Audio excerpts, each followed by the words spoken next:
না যখন মদ পান করে আসতেছে, সাবা তখন গার সাথে গা লাগায় ধাক্কা মেরে ফেলে দিয়েছে। রুকনা তখন সিটে পড়ে যায়, কে রে, আমি এত বড় মস্তান, আমার গায়ে ধাক্কা মারলি? সমাজের এরকম মস্তান আছে না নেই? ধাক্কা মারলি মক্কায় চলে যায়, তার খবরই আলাদা। জামার নাচার কয় আমি কোন দল করি জানিস? জামার চেয়ে গেঞ্জি বড়, আছে না নেই? জোরে কোন আছে না নেই? ঝাল কিনতে যায়, এক পোয়া ঝাল কিনতে 1000 টাকার নোট নিয়ে যায়। এক পোয়া ঝাল দে, ঝাল নেওয়ার পরে কয় 1000 টাকা খুচরো আছে, কয় ভাই নেই, কয় তাহলে ভাই নিয়ে এসে দি। ও হাঁটার খবর নেই, পরের হাটে আবার যেই টাকা চাই, টাকা চাইস কে? পজিশন আছে না আমার একটা, বলে না বলে না? হালখাতা করে 14,000 টাকা সারের দোকানে বাকি, সিটি দিয়েছে, একটা টাকাও হালখাতা করল না। এরকম জালেম আছে না নেই? টাকা যদি সাথী যায় বলে জানিস আমার দল পাওয়ারে, এরকম মস্তান আছে না নেই? বেশি মস্তানি করিবেন না, সব মস্তানের মস্তান কে? বাপের উপরে বাপ আছে। এক ইসলামী আন্দোলনের মহিলা, তার সন্তানের রকম বেড়া হয়ে গেল, এসে বলে মা বাজারে আমি যা কই তাই, ও মা আমার কথা ছাড়া কারো কথা চলে না, আমি বড় মস্তান। মা বলতে তুমি তো মস্তান বুঝলাম, তাহলে তোমার গায়ে বল দরকার, শক্তি দরকার, তোমার ডিম খাবো। ঘরে মাছার তোলে মুরগির পেটের নিচে ডিম আছে, ডিম ডানো। মস্তান চলে গেছে মুরগির তাওয়াইলে মুরগি, কুইসে মুরগি, ওর পেটের তোলে ডিম আনতে গেছে। কোন দিনই ভাই যেই মুরগির পেটের তোলে হাত দিয়েছে, মুরগি ক ক ক কইছিলি উঠেছে। ও ঘরেতে বারান্দায় বারান্দাতে উঠোনে, ও মা গিছি গিছি গিছি। মা বলতো কি হইলো খুকা? তা বলতো ও মা ডিম আনতে বললো মুরগি দেবা দাবড়া এসে। মাকে বলতে তুই না মস্তান হয়েছিস, এক মুরগির দাবড় সহ্য করতে পারিস নে, ইসলামী আন্দোলনের কর্মীদের সাথে মস্তানি দেখা যাস নে, দাবড় দিলে মামু বাড়ি যাওয়ার টাইম পাবি নে। কথা কোন ঠিক না? সম্মানিত ভাইয়ের আমার, একান্ত বন্ধনের আমার, খুব ভালো করে কান খাড়া করে রুকনা বলে, কে রে আমারে ধাক্কা মারলি কি? সাবা তখন কিটকিট কিটকিট কিটকিট কিটকিট করে হাসছিস। এই মেয়ে লোক হাসিসটা কে তুই? এই বলে আমার নাম শাবাব বিনতে আকরামা, তুমি আমার চেনো না? তুই এত রাত্রি আমার বুকি ধাক্কা মারলি কে? তুমি কি বোঝো না? কেউ জেগে নেই, ঝিঝি পোকা গুলো তাদের বাড়িতে ঘুমিয়ে গেছে, পাখি গুলো তাদের নিড়ে ঘুমিয়ে গেছে। এই নির্জনে একাকী আমি একজন সুন্দরী সুরসী রূপবতী মহিলা সাজুগুজু করে আমার বুক দিয়ে তোমার বুকে ধাক্কা মারি, এর মানে কি তুমি বোঝো না? রুকনা তখন বলে, ও সাবা, জলাই ধরতে গেছে। সাবা তখন বললো, খবরদার আমার গায়ে টাচ করবা না। রুকনা বলে, সাবা তুমি নিজে এসে আমারে আবেদন জানাইলে, নিজে এসে আমার বুক দিয়ে বুকে ধাক্কা মারলে, আর এখন বলতেছো খবরদার টাচ করবা না। আমার চেহারা কি কুমা, আমার বংশ কি কম, আমার টাকা পয়সা কি কুমা, আমার বাহুতে কি বল কম, আমি সুপুরুষ নাকি কুপুরুষ? আমি তো ভালো সুপুরুষ। সাবা তখন বলতো, রুকনা তুমি দেখতে ভালো, তোমার টাকা আছে, বংশও ভালো, সুপুরুষ ঠিক আছে, কিন্তু শক্তি, শক্তির বড়াই করতি, যে শক্তি দিয়ে মোহাম্মদের মারতে পারে না, আবার শক্তির বড়াই করতি। মেয়ে লোকের 16 কলার এক কলা, সারাদিন কোনো কথা বলবে না, রাত্রি যখন ঘুমোতে যাবে, স্বামী যদি স্ত্রী গায়ে হাত দিয়ে কয়, বিবি রে এদিকে একটু ঘুরে এসো, ও তার যত্ন করতে হবে না, ভারী আর এখন খোঁজ নিচ্ছে, সারাদিন কোনো খোঁজ থাকে না। অশোনা তুই কিরাম আসিস? শোনা শোনা করতি, শোনা শোনা করতি, বললাম যে বাপ মারতে আলাদা হও, তখন হয় না, আমার কথা শোনে না, শোনা শোনা করতি। কথা কন কথা কন কথা কন কথা কন, আমাদের তুই খাইছিস, ও তোর খর খবর নিতে হবে না, 10 বছর বিয়ে হইলো, কলাম যে ভাই বোনিতে আলাদা হও, তা হয় না, ভারী আর মধু মধু করতি, মধু মধু করতি। কথা কন কথা কন কথা কন, মেয়ে লোকের 16 কলার এক কলা। জানে যে ওই সময় পুরুষ মানুষই টাইট করা যায়, ভারী কায়দায় চলে বলে কৌশলে রাজি করাইয়েই ছাড়বে। আলাদা হবা কিনা কও, আলাদা হবা কিনা কও, আলাদা হবা কিনা কও।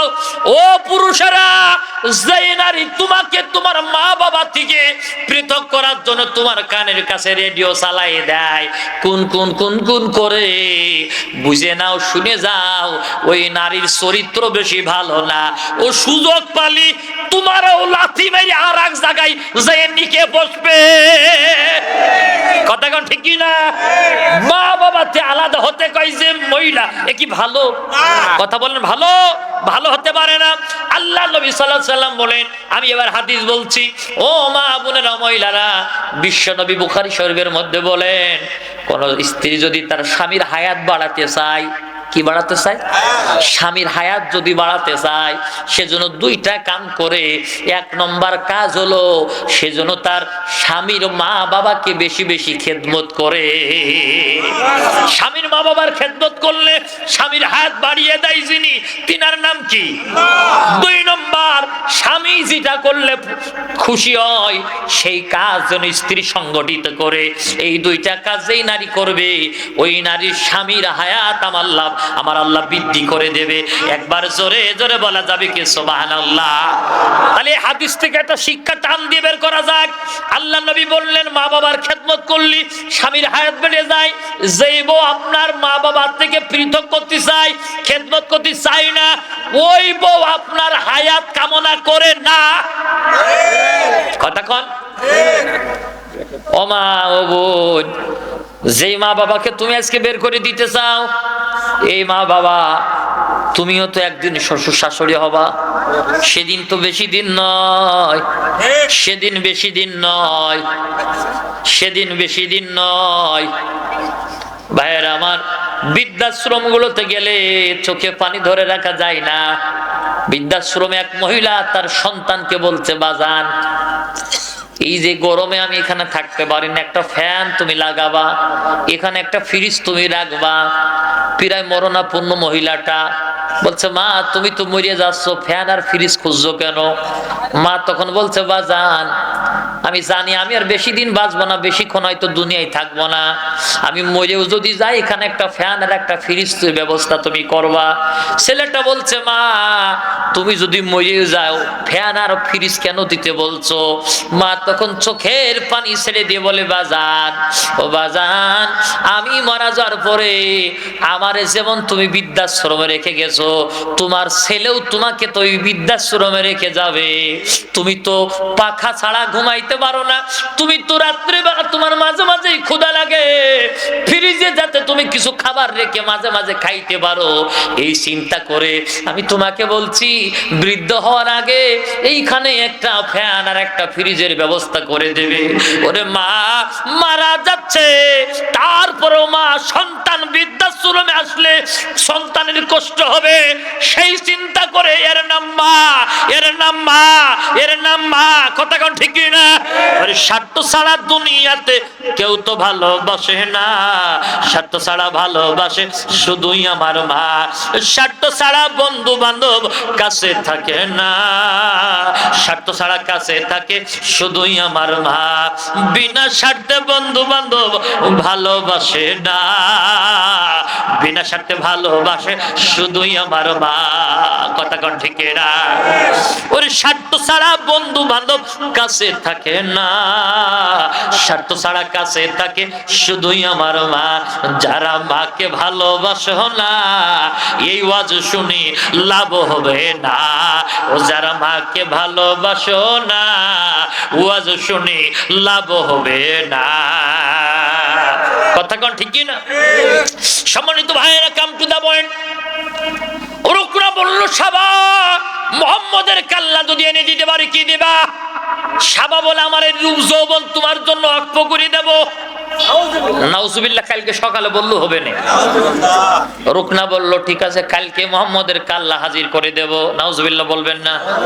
সকালবেলা তালাশ করে বেড়াচ্ছে, মোহাম্মদ মোহাম্মদ কোথায় তুমি? আবুল হাব আপন চাচা বাড়ির কাছে বাড়ি, দড়িয়ে এসে বলে ও রুকনা, মোহাম্মদ খানা খাবার সত্তরে কোরআন তেলাওয়াত করছে, তাহলে এখান থেকে একটা শিক্ষা নিয়ে যান। রুকনা মোহাম্মদকে তালাশ করে পায় না, বাড়ির কাছের লোক এসে সংবাদ দিয়ে দিল, সুতরাং আপনার আমার নামের মামলা, পুলিশ আমার আপনারে চেনে না, বাড়ির কাছের লোক আমার আপনার ঠিকানা দিয়ে দেয়। কথা কারণ ঠিকই না?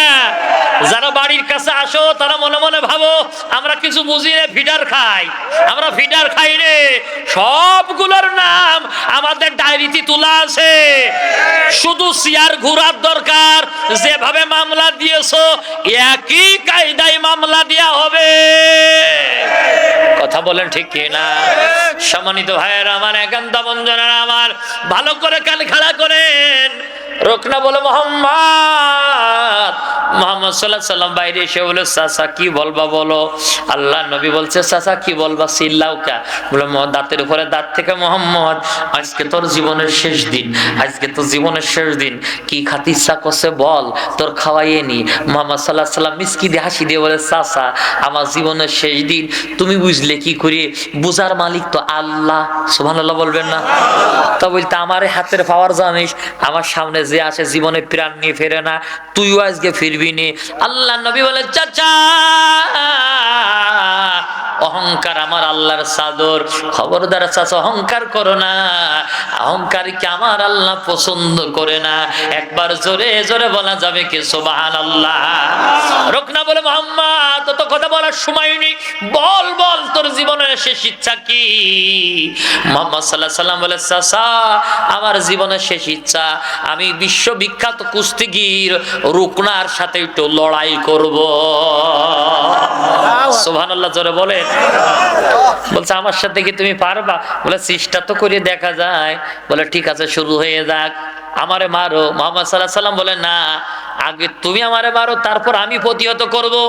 ইসলাম আগে কারোর গায়ে হাত দিয়া শেখায় না, আগে প্রতিহত করা শেখায়। কেউ যদি মারে ইসলাম একেবারে বসে থাকতে বলে না, কেউ তোমারে মারলে তুমি তারে মারো। যদি তোমার নাক কেটে দেয় তুমি নাক কেটে দাও, তোমার যদি হাত কেটে দেয় তুমি হাত কেটে দাও, তোমার যদি কান কেটে দেয় তুমি কান কেটে দাও, তোমার যদি ছেলে কেটে নেয় তুমি ছেলে কেটে নাও, তোমার যদি বাপ কেটে নেয় তুমি বাপ কেটে নাও, তোমার যদি ভাই কেটে নেয় তুমি ভাই কেটে নাও। সুতরাং যারা আমাদের সন্তানদেরকে ক্রস ফায়ারে দিয়েছো, যারা আমাদের ভাইদেরকে কেড়ে নিয়েছো, যারা আমাদের হাত কেড়ে নিয়েছো, যারা আমাদেরকে ক্রস ফায়ারের মামলার আসামি বানিয়েছো, যদি দেশের পরিবর্তন ঘটে যায়, যেভাবে আমাদের সন্তানদেরকে হত্যা করেছো, যেভাবে আমাদের কোল খালি করেছো, তোমাদের কোলও একই কায়দায় খালি হবে। যেভাবে আমাদের কোল খালি করেছো তোমাদের কোলও একই কায়দায় খালি। আপনারা বলতে পারেন হুজুরিটা কাজ দিয়ে বললেন না রে। আল্লাহ সূরা মায়েদার 45 নম্বর আয়াতে বলে ওয়াকাতাবনা আলাইহিম ফিহা আন্না বিল আইনি ওয়াল আনফা বিল আনফি ওয়াল উযুনা বিল উযুনি ওয়াস সিন্নি বিস সিন্নি। আল্লাহু আকবার বলেন। কথাকার আল্লাহ বলে ওরা যতটুকু মারবে তোমরাও ততটুকু মারবা। কথাকার কথাকার কথাকার। সুতরাং চিন্তা করিয়েন না, যে যার মারিয়েছো গুনে রাখো। তুমি যদি কারোর কোল খালি করো, আইজ হোক আর কাল হোক, তোমার কোল খালি হবে হবে হবে। কথা কোন ঠিক না? শুধু কোরআনি পার্লামেন্ট যদি কায়েম হয়, কথা বলেন, আল্লাহ তুমি কবুল করে না, বলেন আমিন। ভাইরা আমার, মুহাম্মদ সাল্লাল্লাহু আলাইহি সাল্লাম বলে চাচা তোমার সাথে লড়াই করব। রুকনা বলে আমারে মারো। মুহাম্মদ সাল্লাল্লাহু আলাইহি সাল্লাম বলে না, আগে মারা যাবে না, তুমি মারো তারপর আমি মারবো। আল্লাহু আকবার বলবেন না? রুকনা যেই মুহাম্মদ সাল্লাল্লাহু আলাইহি সাল্লামকে ধরতে গেছে, আল্লাহ নবী আল্লাহু আকবার বলে রুকনার জামার কলা ধরে মেরে দিয়েছে এক আসা। রুকনা আবার উঠে বলে ভাতিজা তুমি তোমার আল্লাহর নাম নিলে, আমি আমার দেব দেবীর নাম নিতে ভুলে গেলাম। নবীজি বলে তাহলে তুমি নাও। রুকনা আবার বলছো অপবিত্র পবিত্র সর্ববস্তঙ্গ নম নববদ্ধং শান্তিমা কালে সরস্বতী হবল হবল। এই বলে যখন মুহাম্মদ সাল্লাল্লাহু আলাইহি সাল্লামকে ধরতে গেছে, আল্লাহ নবী আবার উসামার কলার ধরে আরাকাসা।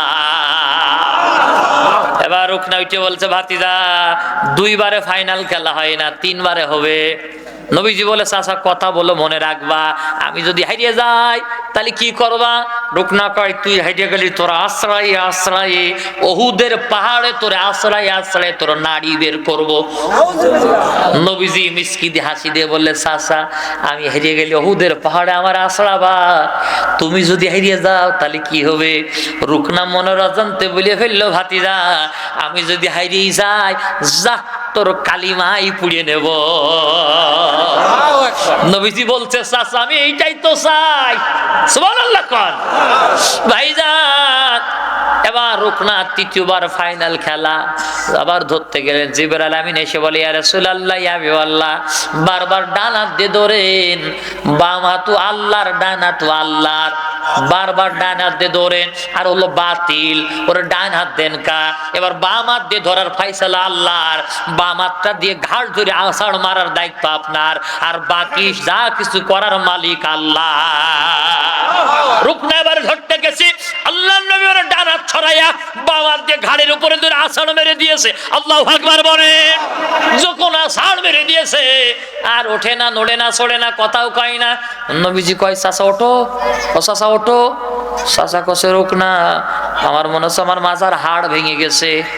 সুবহানাল্লাহ বলতে পারেন না? তাহলে শুধু মিষ্টি খাওয়ানো ইসলাম না, মাঝে মাঝে দরকার হইলে মাজার হাড়ও ভাঙার নাম ইসলাম। কথা কোন ঠিক না? একটা গল্প মনে পড়িয়ে গেল, বলবো? এরা করবে না তো? এক সাপ আর ব্যাঙ বন্ধুত্ব করিয়েছে। সাপ সামনে যায়, ব্যাঙ পিছনে। সাপের চলা সোজা না, একা বেকা। আলি পরে যাচ্ছে শুধু এরকম করতে, পিছনতে ব্যাঙ কস, ও দোস্ত, ও দোস্ত, ও দোস্ত,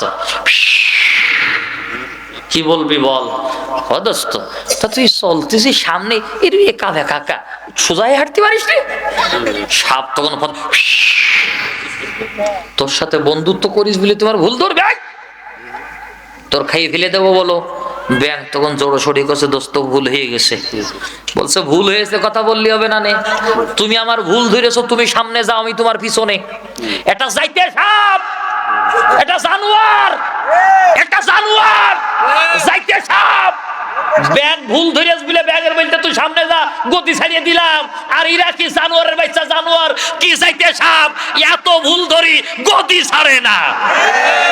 তাহলে বোঝা যায় ওই যাই সাপের চেয়ে এই যা সাপ আরো খারাপ। কথা কন, কথা কন, কথা কন, কথা কন। সম্মানিত ভাইয়েরা আমার, গতি ছাড়িয়ে দিল, সামনে ছাড়িয়ে দিল, দিয়ে কসে, ব্যাং তুমি আমার ভুল ধরেছো, যখন আমি তোমার পিছনে যাবো তুমি আমার সামনে যাও। ব্যাং সামনে গেছে, ব্যাং বড় বুদ্ধিমান। ব্যাং কইতে, আমার কাছে ফস করলি, দাঁড়া তোরে কি করা যায় দেখছি। জাতি জাতি ক্রিকেট খেলছিল যুবকেরা, ক্রিকেটের মাঠের মাঝখান দিয়ে ঢুকেছে। ব্যাং লাফাতি লাফাতি ক্রিজ পার করে চলে গেছে। পিছনে কে? জোরে বলে, পিছনে কে? সাপ। সাপ যেই ক্রিজ পার করতে যাচ্ছে, বলতে, এই সাপ, এই সাপ। রিফারি বলতে, স্টাম্প দিয়ে মারে সাপ। কেউ স্টাম্প দিয়ে, কেউ ব্যাট দিয়ে মারতে মারতে মেরে ফেলাই দিয়েছে। বাসার ভাই ওয়াজ বুঝতে দিতেছেন? আমার বাসার ভাই গত বছরে তো আমার পিছনে লেগেছে যে ভাই আমার দাওয়াতে আসা লাগবে। গত বছর দাওয়াত দিছিল, যে কোনো কারণে মাহফিল হয়নি।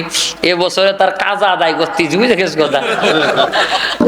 এখন বলতেছে মাইরে ফেলাই দিয়েছে, মাইরে ফেলার পরে ছেলে যুবকেরা নিয়ে এসে আলির উপরে শোয়াই দিয়েছে।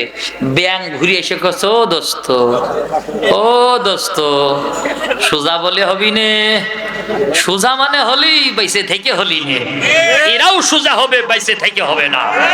কথা কও ঠিক না? সম্মানিত ভাইয়েরা আমার, রাগ করছেন আপনারা? বেজার হচ্ছেন আপনারা? আমার ভাইজান, আল্লাহর নবী সাল্লাল্লাহু আলাইহি সাল্লামকে এইভাবে হত্যা করার বিভিন্ন ষড়যন্ত্র আবুজেল করেছে, আপনারা সবাই আমার চেয়ে ভালো জানেন। পারল না। এরপরে মুহাম্মদ সাল্লাল্লাহু আলাইহি সাল্লামকে শিয়াবে আবু তালিব জেলখানায় বন্দী করে ফেললো। আবু জেল বলে বেড়াতে লাগলো, মুহাম্মদকে কতল করে ফেলবো, মুহাম্মদ জীবনেও নেতা হতে পারবে না। মুহাম্মদের সঙ্গী সাথী যারা, তাদেরকে তো হত্যা করে ফেলেছি।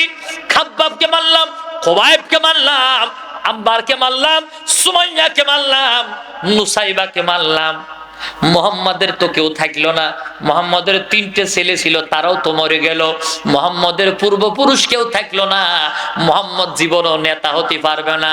আবু জেল বলে বেড়াতে লাগলো। এদিকে আল্লাহ নবী 2 বছর 3 মাস, ও ভাই কথা বললো না, একটু ওয়াজটা শুনে যান। 2 বছর 9 মাস জেলখানায় আল্লাহ নবীর খাবার দেয় না। আরে নবীজি ঘাসের পাতা আর ঘাস লতা পাতা খায়। 2 বছর 9 মাস গাছের পাতা ঘাস লতা পাতা খেয়ে নবীজি আমার বেঁচে আছে। হাড় আর চামড়া ছাড়া নবীজির গায়ে আর কোনো মাংস নাই। পায়খানাগুলো ছাগলের নিধি হয়ে গেছে। এখন কানের জেলখানায় তো গেলে সকালে একটা রুটি দেয়, আঙুল পুষা গুড় দেয়, দুপুর বেলা 1 বাটি ভাত দেয় আর ডাউল দেয়, রাত্রেবেলা 7 দিনের 5 দিন গোস্ত দেয়, অথবা 3 দিন গোস্ত দেয়, 2 দিন মাছ দেয়, 1 দিন সবজি দেয়। কত ভালো খাওয়া! অথচ আমার আপনার দিনের নবী শিহাবে আবু তালিবের জেলখানায় রুটি পাই না, পানি পাই না, খাবার পাই না, কোনো খাবার দেওয়া হয় না। আল্লাহ নবীর পায়খানাটা ছাগলের নেদির মতো হয়ে গেছে। 2 বছর 9 মাস পূর্ণ হয়ে গেল। আবু জেল বলে বেড়াচ্ছে মুহাম্মদ নেতা হতে পারবে না, মুহাম্মদের হত্যা করে দেব। মুহাম্মদ সত্য নবী না।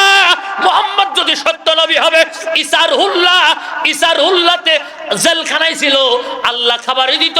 মুসা কালিমুল্লাহর আল্লাহ খাবার দিয়েছে। মুহাম্মদ যদি সত্য নবী হবে, তাহলে মুহাম্মাদের জেলখানায় আল্লাহ কেন খাবার দেয় না? আল্লাহ নবী তখন সিজদায় পড়ে বলে, আল্লাহ ও আল্লাহ, আমি নাকি কোনোদিন নবী হতে পারবো না, আমি নেতা হতে পারবো না। ও আল্লাহ, আমি নাকি সত্য নবী না। সত্য নবী ঈসা ছিল, তারে খাবার দিয়েছো। মুসা ছিল, তারে খাবার দিয়েছো। আমারে দাও না কেন? আমারে দাও না কেন? আমার আল্লাহ যেন বলে, আমি আজকে তোমার খাবার দিনের জন্য তোমার পরে নবুয়তের খাতায় আমি দরজা দিয়ে দেবো, তালা মেরে দেবো। তোমার অদূর ভবিষ্যতে তুমি যেদিন থাকবা না, তোমার হক্কান আলেম যারা, তোমার ওয়ারিসের লোক যারা, তাদেরকেও জেলখানায় বন্দি করা হবে। উজুর পানি দেওয়া হবে না, খাবার দেওয়া হবে না। মরণকালে একবার মুখে পানি দেওয়ার সুযোগ দেবে না। তাদেরকেও বছরের পর বছর জেলখানায় বন্দি রাখবে। তাদেরকেও নিয়ে যে গুম করে দেবে। কোলের মধ্য থেকে সন্তানকে নিয়ে যে কুরাস ফায়ার দিয়ে দেবে। ও নবী, তারা তখন তোমার এই জীবন আদর্শ দেখে, তোমার এই 2 বছর 9 মাস দেখে তারা তাদের মনে সান্ত্বনা দেবে। আমার নবী 2 বছর 9 মাস জেলখানায় খাবার পাইনি, আমরা পাবো না, ওটাই সত্য। তাদের মন ভাঙবে না। এই জন্য আমি আল্লাহ তোমার খাবার দিইনি। তবে তুমি শোনো, আবু জেল বলছে তুমি নেতা হতে পারবে না। আমি আল্লাহ বললাম,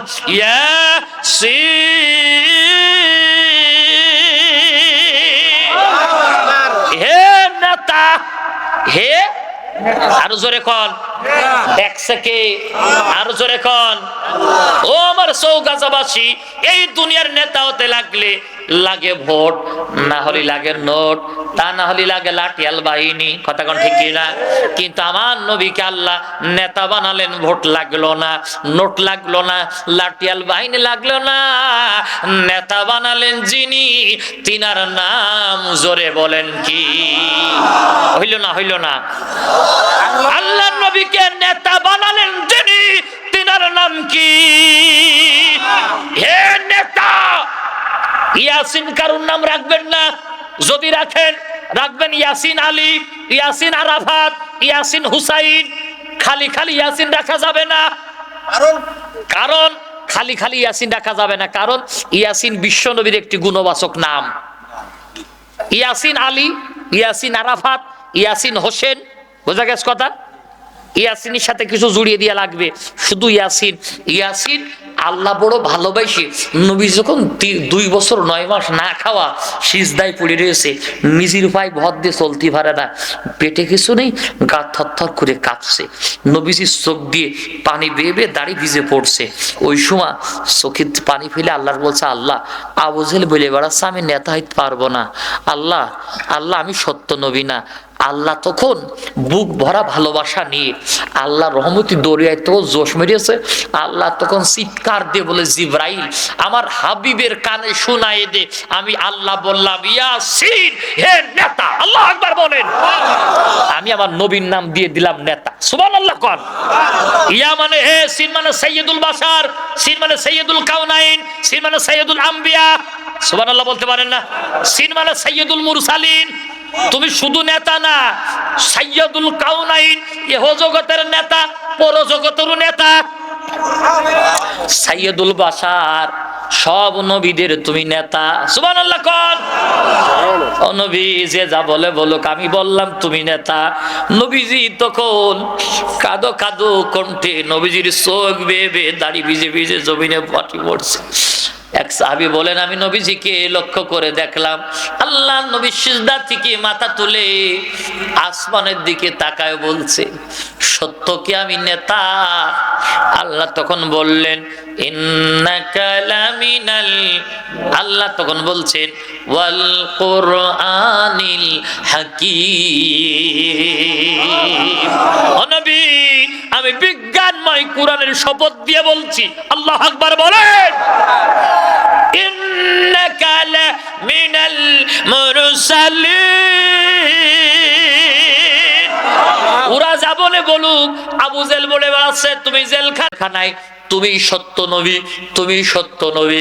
তাহলে বোঝা যায় আজকে আল্লাহ যেন ডেকে বলছে, ওরা যা বলে বলুক, যারা আজকে আমার দিন প্রচারের জন্য জেলখানায় বন্দী, ওরাই হলো আমার নবীর খাঁটি উম্মত, বাকিগুলো ভুয়া। কথা কোন ঠিক কি না? ইন্নাকা লামিনাল মুরসালিন। ও নবী, আমি আল্লাহ ঘোষণা করলাম আপনি সত্য নবী অন্তর্ভুক্ত। সুবহানাল্লাহ। আলা সিরাতিম মুস্তাকিম। আবু জেল বলে বেড়াচ্ছিল মোহাম্মদ ভুল পথে রয়েছে, মোহাম্মদ ভুল পথে রয়েছে। অনেকেই আজও পর্যন্ত চার দোকানে গল্প করে, সাইদির সবই ঠিক ছিল, একটা জিনিস ভুল ছিল, ও জামাত ইসলাম করতে গেল বুঝলি, লোকটা মইল রে, জামাত করতে যেই লোকটার ভুল হইল। কয় না কয় না কয় না কয় না। ওই সময় লোকেরা বলতে লাগলো মোহাম্মদের সবই ঠিক ছিল, মোহাম্মদ ভুল পথে গিল, এজন্য জেল খাইতেছে। আমার আল্লাহ বলে আলা সিরাতিম মুস্তাকিম। ওরা যা বলে বলুক, আমি আল্লাহ বললাম তুমি সঠিক পথে। নবী তুমি জেলখানায়, তুমি সঠিক পথে। তাহলে আমরা যারা জেলে যাই, আমরাই সঠিক পথে আছি। কথা কর ঠিক না? নবীজি খুশি হয়ে গেল। এবার আসমানের দিকে মাথা উঁচু করে বলে, কথাগুলো কে বলল? বক্তৃতা কার? বক্তৃতা কার? আল্লাহ বলে তানজিলাল আজিজির রহিম। এ বক্তৃতা দিচ্ছেন তিনি, তুমি কি তারে চেনো না রে হাবিব? তানজিলাল আজিজির রহিম। এ কথাগুলো নাজিল করলেন তিনি, যিনি যত নরম তত গরম। কে কে কে কে? যত নরম তত গরম। আল্লাহ সেকেন্ডে নরম হয়ে যায়, আবার সেকেন্ডের মধ্যে কাহার হয়ে যায়, গরম হয়ে যায়। কথা কন কথা কন। আমরা আজকে আল্লাহর কাছে নরম করার জন্য চোখের পানি ফেলে কাঁদবো। আমার ভাইয়েরা, এখন তাপনজনেরা, আমার আল্লাহ নবী সাল্লাল্লাহু আলাইহি ওয়াসাল্লাম হাসি দিয়ে দিলেন। শিয়াবে আবু তালিবের জেলখানায় সূরা ইয়াসিনটা নাজিল হয়ে গেল। লম্বা ঘটনা, আশেপাশে কোথাও আসলে শেষ করব। আল্লাহ নবীকে জেলখানা থেকে বের করেছিল আবু জেলের একেবারে কাছের 5 জন মানুষ। কয়জন মানুষ? 1 নম্বর হিশাম ইবনে আমর, 2 নম্বর মুখতার ইবনে আদি, মতিম ইবনে আদি, জাইমা ইবনে আসওয়াদ। এরকম করে 5 জন ব্যক্তি। একজন ছিল আবু জেলের উপদেষ্টা, আর একজন ছিল আবু জেলের বডিগার্ড, আর একজন ছিল আবু জেলের ডায়নার, আর একজন ছিল আবু জেলের টাকা কামাই করা মেশিন, আর একজন ছিল বুদ্ধিজীবী, নাম হলো জাইমা ইবনে আসওয়াদ। এই 5 জন মিলে মুহাম্মদ সাল্লাল্লাহু আলাইহি ওয়াসাল্লামকে শিয়াবে আবু তালিব থেকে বের করে পার্লামেন্টে বসিয়ে দেয় মন্ত্রীর প্রেসিডেন্টে। যে আল্লাহ জেলখানা থেকে বের করে প্রেসিডেন্টের আসনে বসালেন, ওই আল্লাহ আজও আছে না নেই? আটো আসতে কোন আছে না নেই? আল্লাহ কি দুর্বল হয়ে গেছে? বল আগের মতো আছে না নেই?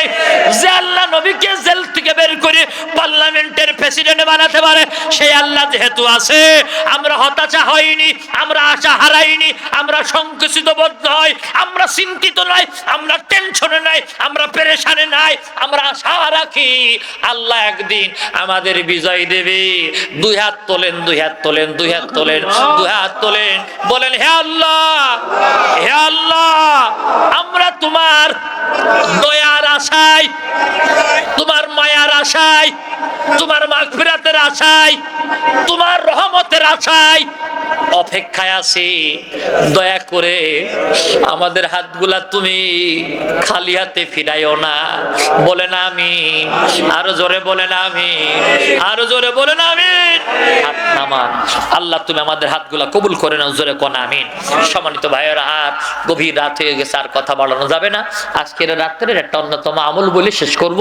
আমল হলো বিশ্বনবী সাল্লাল্লাহু আলাইহি সাল্লামের স্ত্রী আম্মা জান আয়েশাতুল হুমায়রা বিছানায় এরকম হাত তালাচ্ছে, দেখে নবীজি নাই। কোথায় গেল? তাহাজ্জুদে দাঁড়ালো, তাহাজ্জুদও নাই। কোথায় গেল? মসজিদে নববীতে, সেখানেও নাই।